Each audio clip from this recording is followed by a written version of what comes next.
Hello students, आज हम हिंदी में कक्षा 7 में पाठ 10 अपूर्व अनुभव उस पाठ का पहला भाग पढ़ेंगे। पाठ 10 अपूर्व अनुभव। इस पाठ के बारे में मैं आपको थोड़ा बताती हूँ कि तोतो चान विश्व साहित्य की एक अमूल्य निधि है जो मूलतः जापानी भाषा में लिखी गई है। इसका अनुवाद विश्व की कई भाषाओं में हो चुका है। यह एक ऐसी अद्भुत पाठशाला और उसमें पढ़ने वाले बच्चों की कहानी है जिनके लिए रेल के डिब्बे कक्षाएं थीं। गहरी जड़ों वाले पेड़ पाठशाला का गेट, शाखा बच्चों के खेलने के कोने। इस अनोखे स्कूल के संस्थापक थे श्री कोबायाशी।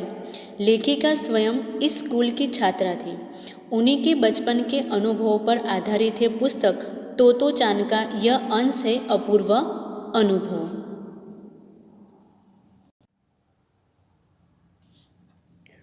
तो बच्चों, आइए अपूर्व अनुभव जो पाठ है उस पाठ को हम पढ़ते हैं और समझते हैं। सभागार में शिविर लगने के 2 दिन बाद तोतो चान के लिए एक बड़ा साहस करने का दिन आया। इस दिन उसे यासुकी चान से मिलना था। इस भेद का पता न तो तोतो चान के माता पिता को था और न ही यासुकी चान के। उसने यासुकी चान को अपने पेड़ पर चढ़ने का न्योता दिया था। सभागार में शिविर लगने के 2 दिन बाद तोतो चान के लिए एक बड़ा साहस करने का दिन आया, क्योंकि इस दिन उसे यासुकी चान से मिलना था। इस बात का पता न तो तोतो चान के माता पिता को था और न ही यासुकी चान के। उसने यासुकी चान को यानी तोतो चान ने यासुकी चान को अपने पेड़ पर चढ़ने का न्योता दिया था। तोमोई में हर एक बच्चा बाग के एक एक पेड़ को अपने खुद के चढ़ने का पेड़ मानता था। तोतो चान का पेड़ मैदान के बाहरी हिस्से में कुहोनुबुत्सु जाने वाली सड़क के पास था। बड़ा सा पेड़ था।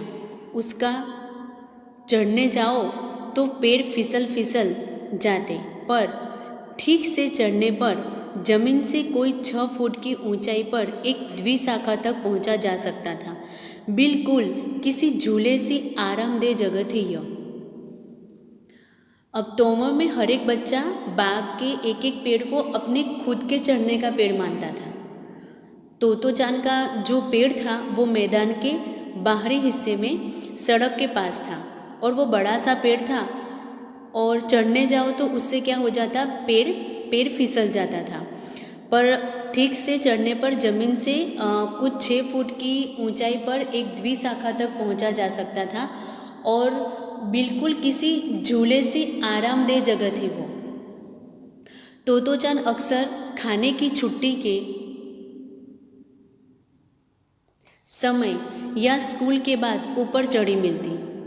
वहाँ से वो सामने दूर तक ऊपर आकाश को या नीचे सड़क पर चलते लोगों को देखा करती थी।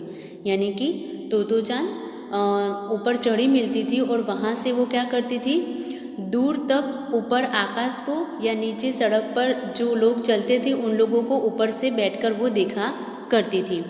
बच्चे अपने अपने पेड़ को निजी संपत्ति मानते थे। बच्चे क्या करते थे, जो पेड़ होता था उस पेड़ को अपनी निजी संपत्ति मानते थे। किसी दूसरे के पेड़ पर चढ़ना हो तो उससे पहले पूरी शिष्टता से माफ़ कीजिए, क्या मैं अंदर आ जाऊं, पूछना पड़ता था। बच्चे अपने अपने पेड़ को अपनी निजी संपत्ति मानते थे और अगर हमें किसी दूसरे के पेड़ पर अगर चढ़ना हो तो उससे पहले हमें एकदम शिष्टता से पूछना पड़ता था कि माफ़ कीजिए, क्या मैं अंदर आ जाऊं, पेड़ पर चढ़ते थे तब। तो ये उनको पूछना पड़ता था, तब उस पेड़ पर हम चढ़ सकते थे। यासुकी चान को पोलियो था, इसलिए वह न तो किसी पेड़ पर चढ़ पाता था और न किसी पेड़ को निजी संपत्ति मानता था। अतः तोतो चान ने उसे अपने पेड़ पर आमंत्रित किया था, पर यह बात उन्होंने किसी से नहीं कही, क्योंकि अगर बड़े सुनते तो जरूर डांटते। यासुकी चान जो था उसको पोलियो था, इसलिए वह न तो किसी पेड़ पर चढ़ पाता था और न किसी पेड़ को अपनी निजी संपत्ति मानता था। इसलिए तोतोचान ने उसे अपने पेड़ पर आमंत्रित किया था। तोतोचान ने यासुकी-चान को अपने पेड़ पर चढ़ने के लिए आमंत्रित किया था, पर यह बात उन्होंने किसी से नहीं कही थी क्योंकि उसे पोलियो था और वो उस पर चढ़ नहीं पाता था। क्योंकि अगर ये बात यासुकी-चान के घर वाले को या किसी और को पता चल जाती तो उन्हें जरूर डांटते। घर से निकलते समय तोतोचान ने माँ से कहा कि वो यासुकी-चान के घर डेनेन-चोफू जा रही है। चूँकि वो झूठ बोल रही थी, इसलिए उसने माँ की आंखों में नहीं झांका। वह अपनी नज़रें जूतों के फीतों पर ही गड़ाए रही। रोकी उसके पीछे पीछे स्टेशन तक आया। जाने से पहले उसे सच बताए बिना तोतोचान से रहा नहीं गया। अब घर से निकलते समय तोतोचान ने माँ से कहा कि वो यासुकी-चान के घर डेनेन-चोफू जा रही है। अब वो अपनी माँ से झूठ बोल रही थी, इसलिए उसने अपनी माँ के सामने नहीं देखा और वह अपनी नज़रें जूते पर ही गड़ाए रखी थी। रोकी उसके पीछे पीछे स्टेशन तक आया और जाने से पहले वो उसे सच बताए बिना नहीं रह सकी।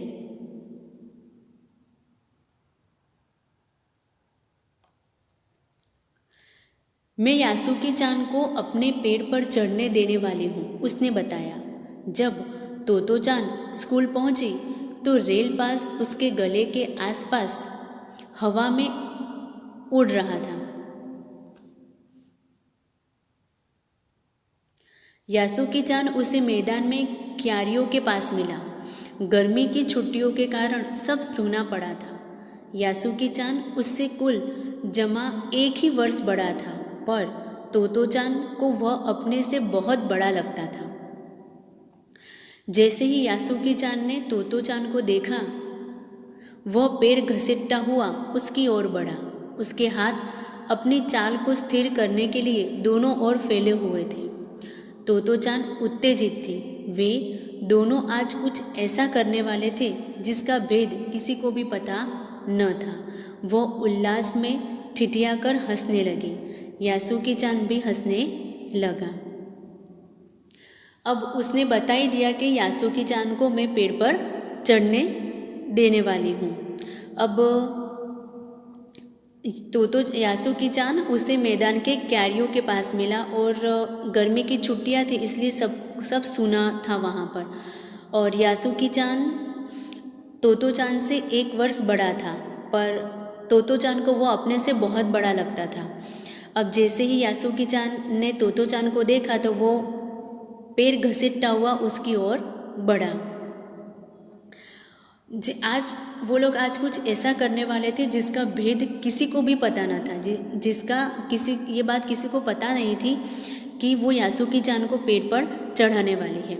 वो उल्लास में ठिठियाकर हंसने लगी, यानी कि तोतोचान हंसने लगी तो यासुकी-चान भी हंसने लगा।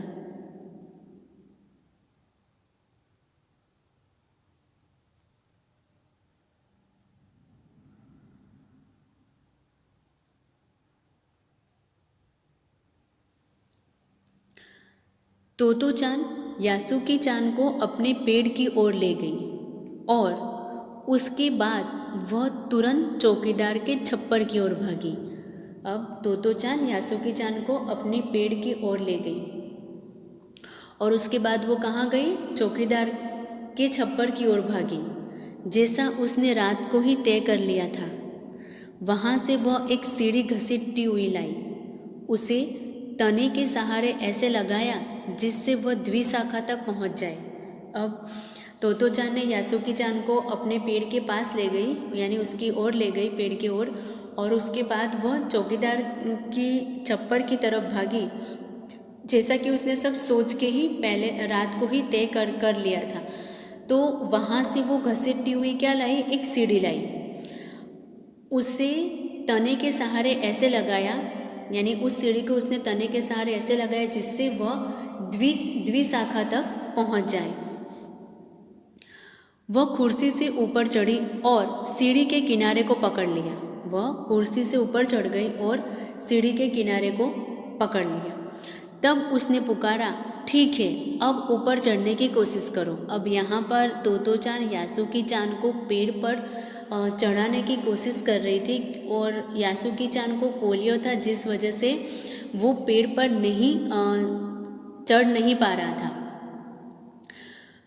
तो तोतो चान ने उसे पेड़ पर चढ़ाने का प्रयास किया। तो उसके लिए वो क्या ले आई, एक सीढ़ी ले आई और सीढ़ी को उसने पेड़ के तने के सहारे रख दिया, जिससे वो द्विशाखा तक पहुंच जाए।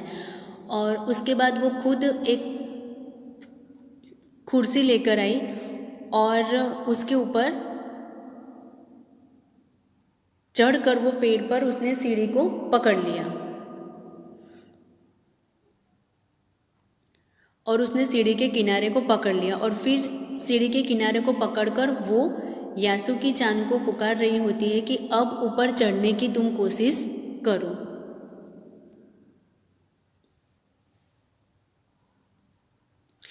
यासुकी चान के हाथ पैर इतने कमज़ोर थे कि वह पतली सीढ़ी पर भी बिना सहारे के चढ़ नहीं पाया। यासुकी चान के हाथ पैर इतने कमज़ोर थे कि वह पहली सीढ़ी पर भी बिना सहारे के, क्योंकि वो बिना सहारे के चढ़ नहीं सकता था और वो हाथ पैर उसके बहुत कमज़ोर थे, इसलिए वो बिना सहारे की सिर्फ पहली सीढ़ी पर भी नहीं चढ़ पाया। इस पर तोतो चान नीचे उतर आई और यासुकी चान को पीछे से धकेलने लगी। अब जब उसने देखा कि यासुकी चान नहीं चढ़ पा रहा है तो वो वापस नीचे उतरी और नीचे उतरकर वो यासुकी चान को पीछे से धकेलने लगी।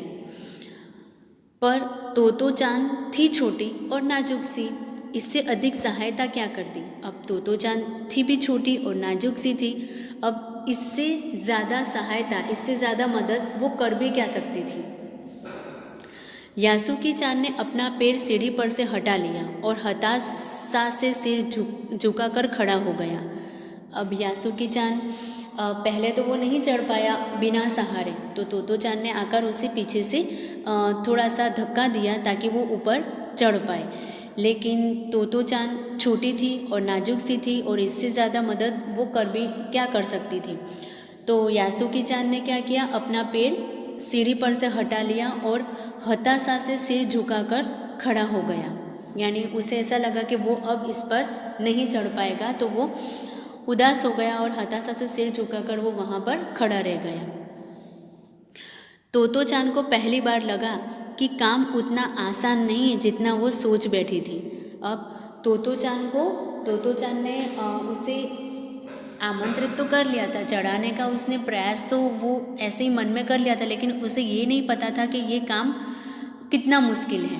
तो तोतो चान को पहली बार लगा कि काम उतना आसान नहीं है जितना वह सोच बैठी थी। अब क्या करे वो, क्योंकि उसने देखा कि पहले वो अपने आप नहीं चढ़ पाया, उसने उसको सहारा दिया, फिर भी यासुकी चान ऊपर नहीं चढ़ पा रहा था। तो तब उसे महसूस हुआ कि ये काम जितना वो आसान समझती थी उतना वो आसान नहीं है। अब क्या करे वो, यानी कि अब करे भी तो क्या करे।